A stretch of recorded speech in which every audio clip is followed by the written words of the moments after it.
Alrighty, so apparently CMI is trying to argue that evolutionism, whatever that is not appropriate for anyone, much less kids. This is, of course, an older video of theirs, and it's a response to Bill Nye, so let's go ahead and roll the intro and see what they gotta say.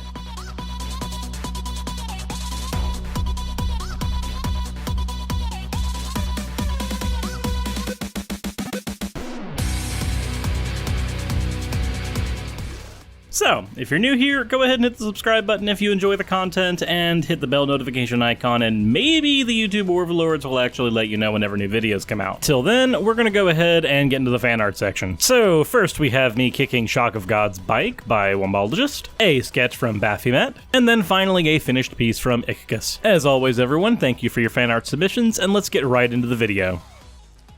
Evolutionists in the United States have confused priorities. I mean, kids score near the bottom in reading and math and science. I mean, you could say that Somalian students do worse, but generally the United States is behind practically every civilized country in education.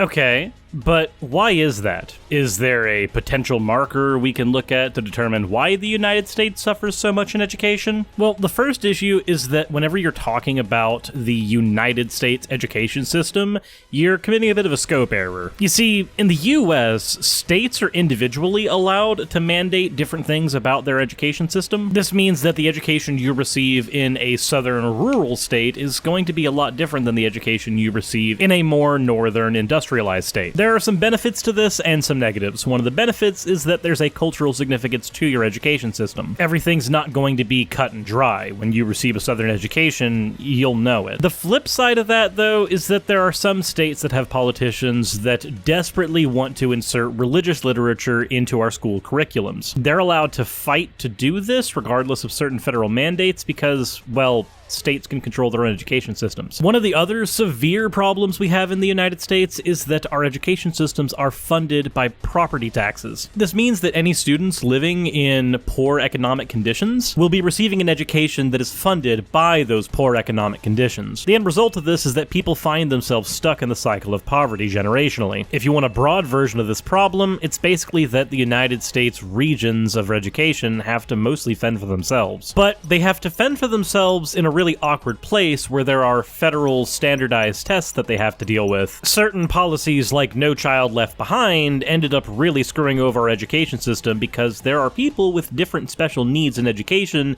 that simply can't have those needs met under a program that is supposed to be so general as No Child Left Behind. This leads to another few issues. Teachers in the United States are not generally paid very well, and they have to be severely overqualified in order to teach. Consider that someone with a bachelor's in mechanical engineering isn't actually allowed to teach basic mathematics. Even though they are definitely overqualified to teach this particular subject, they still can't. This means that in a capitalist society where financial incentives are one of the only incentives there are for doing anything in your society, you are financially disincentivized to become a teacher. Not only are the wages low, but the education requirements to be a teacher are nightmarishly high, and in many cases outside of people's economic means. Combine that with the fact that as a teacher without much experience, you may find yourself having to be hired at a school that happens to be in a very lowly economic region. If this is the case, then you're not going to be receiving much funding at all for any extracurricular programs, or even for the basic equipment for your school. Basic classroom necessities end up having to be taken care of out of pocket. And finally, if we want to talk about that standardized testing that I mentioned before, the end result of that is that teachers end up teaching for passing tests, not necessarily teaching for students to actually gain knowledge that will be useful to them. Knowing the dates of every major event in United States history may help me pass a test, but I've certainly forgot them now,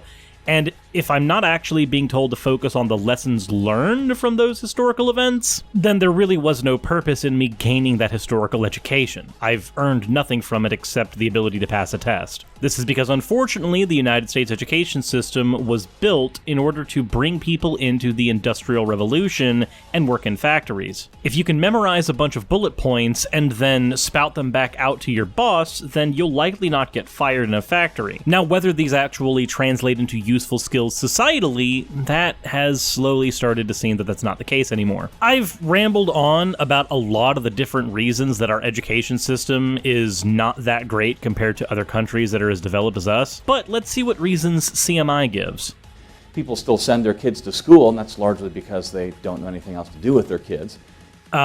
Fairly certain that sending your kids to school isn't just because you don't know what else to do with them, and fairly certain there's also the fact that they need an education in order to function in society. Like, I've met people who were 35 years old and weren't able to read because their parents kept them home instead of taking them to school. Fairly certain there's some pretty significant benefits to having an education. But when you have a majority of kids that aren't even literate, asking them to be scientifically literate is a bit of a leap, to be honest. I mean, that's fair, but let's look at the numbers on reading comprehension for the United States. When I looked into the actual program for international student assessment, what I found was students actually have a pretty good handle on the basics of reading. Most people in the United States know how to read. That's not the issue. They're not illiterate. The problem, though, is that the United States has one of the largest gaps between its best readers, who rank as well as any other country's readers, and its poorest ones, who rank worse than most other countries' worst readers. When we're at our best, we're as good as anyone else, and when we're at our worst, we're way worse than everyone else. And we have more people who are worse than everyone else. This is because most of our students have the ability to read, and that's it. Speaking from experience in the US education system, we were taught how to read, and we were taught to read, and that reading was good, but reading and English studies are very thoroughly compartmentalized. You take the skill of reading and use it to read a science textbook later, but you're not actually taught how to properly interpret anything in that book, just to regurgitate, as I mentioned before. To quote Carol Santa, the founder of the Montana Academy, a private school for struggling adolescents, "It's not just the English teacher's problem. It's every teacher's problem.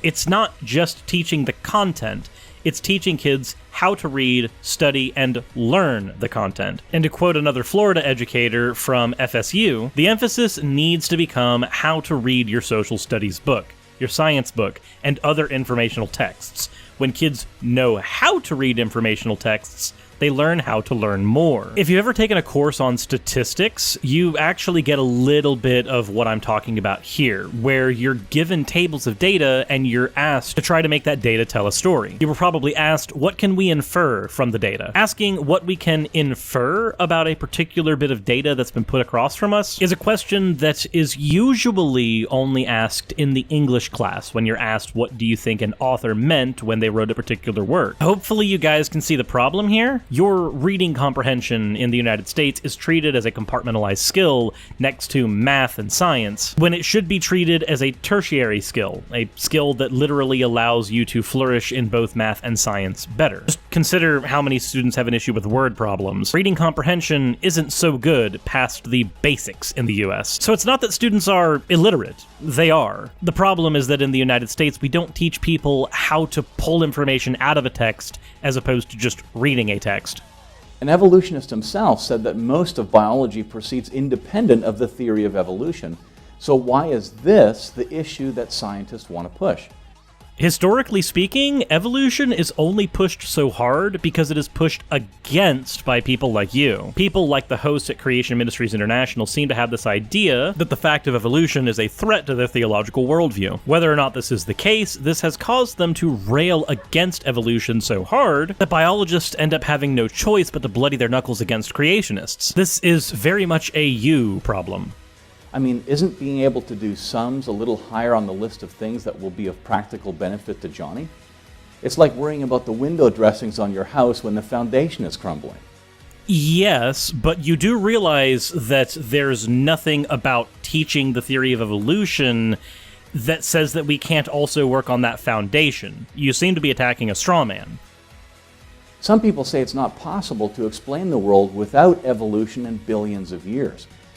Considering that radiometric dating essentially proves that the Earth is billions of years old, yes, you actually cannot explain the Earth without that age of the Earth. At least, not accurately. I can technically explain anything inaccurately. If someone asks me why is the sky blue, I can say because God made it blue for our benefit because it's pretty, but that's not actually an accurate representation of why the sky is blue.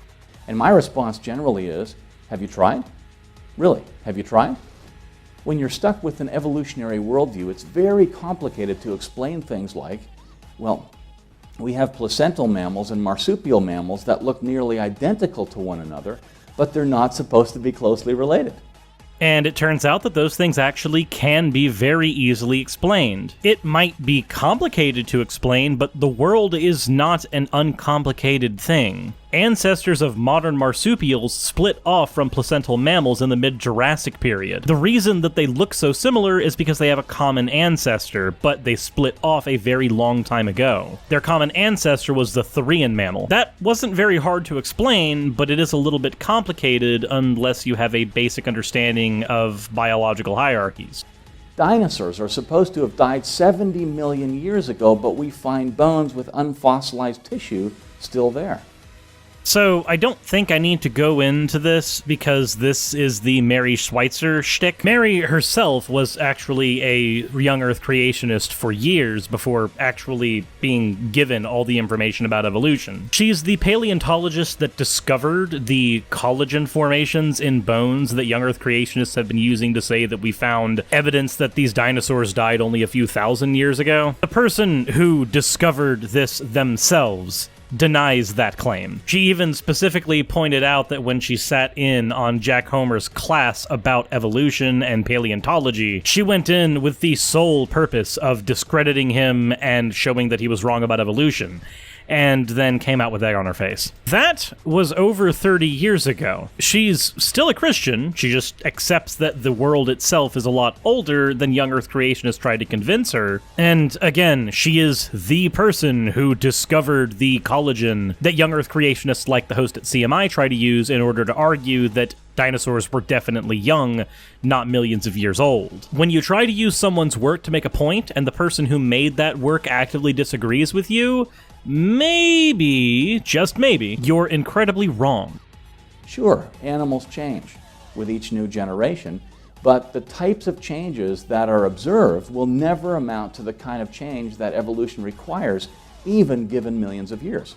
That's an interesting assertion, but we actually have seen that kind of change happen in real life. In fact, if you look at the way that we've genetically modified plants, just through crossbreeding, mind you, not necessarily through any of the modern inventions that we have now, you can easily see plants diverge into very different species that all taste different, act different, and have different needs. It's a wonderful assertion to make that evolution would not work even granted the amount of time given, but you can't really make that assertion with any data backing yourself up. Mutations are supposed to generate new information to get life from a single cell to humans, but they're blowing away massive amounts of the human genome with each new generation. Problem: mutations aren't supposed to do anything. Mutations are just random. They can be good, they can be bad, but the fact of the matter is, they happen. I'm not sure what you mean by they blow away the human genome. And to explain all these things, they pile just so story on top of just so story. And if you try to ignore the problems with evolution, your worldview becomes just crazy, just untenable, itself inconsistent. Okay, that would be fair if you could lay out any of the problems with evolution, but through every video I've done on CMI, I've not actually found you guys able to do that. And I say to evolutionists, if you want to believe evolution and live in your world that's completely inconsistent with everything that we observe in the universe, that's fine. Well, that is a nightmarish level of projection, considering that young Earth creationists live in a world they've constructed for themselves, which is incongruent with the reality we observe right now. Again, the mere belief that a flood could kill everything on the planet and then us get to exactly where we are in a few thousand years is incongruent with reality. The idea that the Earth is 6,000 years old is incongruent with reality. Again, radiometric dating shows this to be the case. But don't make it your mission to brainwash our kids. You can't even teach them to read properly. Teaching the biological fact of evolution and divergence in gene mutations is not brainwashing. Much like if you believed 2 + 2 was 5 and I taught a child an actual, accurate addition table, you could not then claim I'm brainwashing your child against the truth, because that's what you're doing. This is projection. All of this is projection. And that's the first step.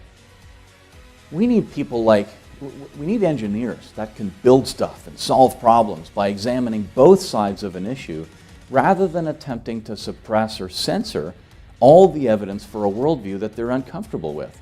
It's not that you're being censored or repressed, it's that you've been thoroughly disproven.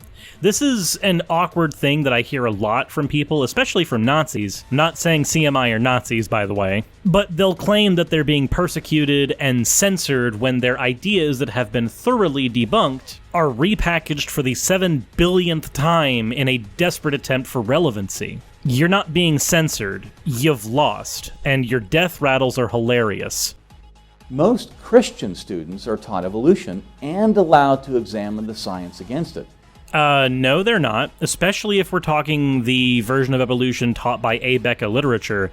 That's not something that's been given to you as a method of analyzing both sides in some sort of skeptical fashion. I remember being in that Christian class and being taught evolution as a bunk theory that Charles Darwin renounced on his deathbed as he was dying when he decided to give his life back to the Lord. This is stuff I was taught in a classroom setting because I went to a Christian private school. So I know what the teach both sides rhetoric actually looks like when it's manifested. I'm sorry, but it's not as rose-tinted as you're trying to argue. It's just propaganda. And of course, the world's leading creation scientists, many of whom used to be evolutionists, and the leading creation organizations around the world are very familiar with the latest evolution evidences. Do you ever feel like they pluralize evidence that way just to get under the skin of people who actually have the reading comprehension they argue that people don't have? And then we refute them. Well, you try, but I've seen your program. It's pretty piss poor. It's great when evolutionists talk about science, or have science programs for kids on TV that focus on things that are observable and repeatable that we all agree on. So it's only great when people put information out that we all agree on? I think that your definition of brainwashing might actually not be very consistent then. But when you start talking about your faith in what happened millions of years ago when no one was there to observe anything, projection incoming! A bit of tolerance would go a long way, don't you think? Yeah, and that tolerance was extended as best as it could be until the Kitzman versus Dover trial, where the evidence for evolution and intelligent design were actually laid out in front of a court, and your side was dismissed. You lost. Get over it. I mean, is your way of understanding the past the only possible way to explain what we observe today? No, it's not. And thankfully, science does not say it's the only way, because if it did, then it wouldn't be science. Science does, however, say that evolution and multiple billions of years is currently the most reasonable way, the most accurate way we have found so far, and yours has been found woefully inadequate. However, there could be information that is discovered tomorrow that shows that the Earth was in fact 6,000 years old and completely and totally refutes everything that we now know about how the world works. And if you want that to happen, then maybe you should get to researching instead of propagandizing. Of course not. I mean, what you believe happened millions of years ago isn't science. It's just a belief. It's just faith. It's faith in a particular version of history that's part of your worldview. You can't prove it to be true. Again, it's a good thing that science doesn't actually try to prove things to be true. The scientific method doesn't prove things to be true, it just finds the thousands upon thousands of things that are not true by testing against them. You see, if science tried to prove something to be true, it would be working with an a priori, engaging in confirmation bias. What science does is the exact opposite, though. It takes a position, your hypothetical, and then tests against it repeatedly, trying desperately to disprove it, and if it fails repeatedly, repeatedly to disprove it, like what we found with radiometric dating, then you are left with the conclusion that the hypothesis was reasonable, and might even be fact. And if your hypothesis is actually a fact, then it can be part of the body of evidence given to a theory. It's not merely a belief, there's actually an entire practice around it. But, you wouldn't really know about that since you're projecting through most of this. In another couple of centuries, that worldview, I'm sure, just won't exist. Everyone will know the truth. Probably because any particular issues we happen to find with the theory of evolution right now will be fixed and corrected for, as we do with everything that happens to exist within the framework of science. Which means the exact version of evolution we happen to use right now might change ever so slightly, not unlike what happened when Lamarck brought his version of evolution forward and Darwin's ended up winning out through testing. And even Darwin's theory of evolution has been further expounded upon. But I know what you mean, but I'm going to frame it a little differently than how you probably intended it. You see, Christians like those who tout their propaganda from CMI do this thing, where they say, at least everybody will see the truth one day. But if you actually agree with the biblical account of things, seeing the truth means that the apocalypse will have come. The trumpets will start to sound, and the 7 years of tribulation will begin. This means that you're literally celebrating the potential death of hundreds of thousands of people just to say, neener, neener, neener, you're right. I know that you don't frame it that way, but that's effectively what you're doing, and it's honestly rather disgusting. But that's all I had for this one. I know I ranted a lot in this video.